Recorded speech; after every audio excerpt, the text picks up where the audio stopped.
প্রিয় ক্রীড়ামোদী ভাই ও বোনেরা, আমাদের বাংলাদেশ প্রিমিয়ার লিগ বিপিএল ফিরে এসেছে তার পুরনো জৌলুসে।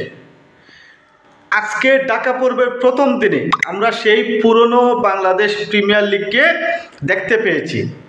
বিপিএলের যে চেঞ্জ হবার কথা ছিল, সেখানে সবচেয়ে বড় বিষয়টা ছিল এবারে বিপিএলের উইকেটের পরিবর্তন। যেখানে টি-20 মেজাজে রান হচ্ছিল, 4 ছক্কার ফুলজুরি হচ্ছিল।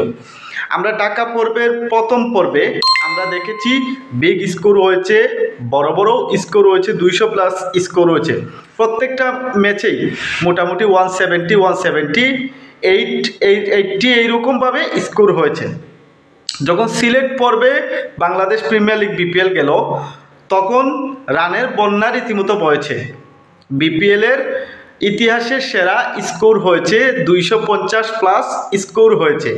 আমরা সিলেটে দেখেছি, চট্টগ্রামেও আমরা একই চিত্র দেখেছি।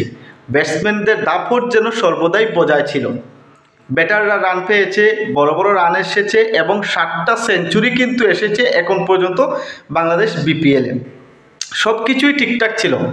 এই 3 জায়গায় দর্শকদেরও ছড়াছড়ি ছিল এবং টি-20 ক্রিকেট দেখে যতটা আনন্দ পান দর্শকরা, বা আমরা দর্শকরা যেরকমটা চাই যে আসলে টি-20 ক্রিকেট যেরকমটা হওয়ার কথা, সেই রকমটাই কিন্তু এবারের বিপিএলে আমরা শুরু থেকে দেখেছি।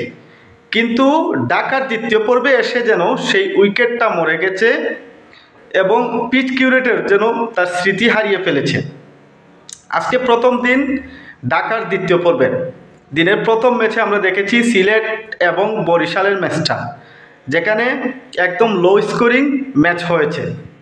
প্রথমে ব্যাট করে 116 রানে অল আউট হয়ে যায়, 116 রান তারা তুলে। সেই 116 রান তুলতে ফরচুন বরিশালকেও খেলতে হয়েছে 16টি ওভার। 16 ওভারের পর তারা জয় পায় এবং দিনের দ্বিতীয় ম্যাচে দুর্বার রাজশাহী প্রথমে ব্যাটিং করে 120 রানের টার্গেট দিয়েছে রংপুর রাইডার্সকে, এবং রংপুর রাইডার্সও সেই রান তাড়া করতে নেমে ইতিমধ্যে 6 ওভারের খেলা শেষ হয়েছে। 6 ওভারে তারা তুলতে পেরেছে মাত্র 23 রান এবং 4টি উইকেট তারা হারিয়েছে। মোট কথা, আমাদের মিরপুরের পিচটা যেরকম এতদিন সমালোচনা হচ্ছিল মিরপুরের পিচ নিয়ে, সেটা কিছুটা পরিবর্তন এসেছিল বাংলাদেশ প্রিমিয়ার লিগের প্রথম পর্বে, কিন্তু দ্বিতীয় পর্বে এসে যেন সেই পরিবর্তনটা ধরে রাখতে ব্যর্থ হয়েছে। আজকের যে 2টা ম্যাচ হয়েছে, 2টা ম্যাচেই লো স্কোরিং হয়েছে। টি-20 খেলা দেখতে আসে দর্শকরা 4 ছক্কা দেখার জন্য। সেখানে ব্যাটসম্যানরা কোথাতে রান তুলতে পারবে না, ডিফেন্স করবে নিজেকে আত্মরক্ষা করার জন্য, বলাররা একটু পরপর উইকেট পাবে, উল্লাস করবে। আসলে তেমনটা চায় না দর্শকরা। টি-20 খেলাটাই হচ্ছে ব্যাটিংয়ের খেলা। ব্যাটসম্যানরা যত 4 ছক্কা খেলতে পারবে ততই দর্শকদের দেখে আনন্দ। তো আজকে প্রথম দিন গিয়েছে, আশা করি আগামীকালকের ম্যাচগুলোতে আবারও রান আসবে, ব্যাটারদের ব্যাটে রান আসবে, দলীয় সংগ্রহ বড় হবে এবং দর্শকরা গ্যালারি থেকে উল্লাস করবে।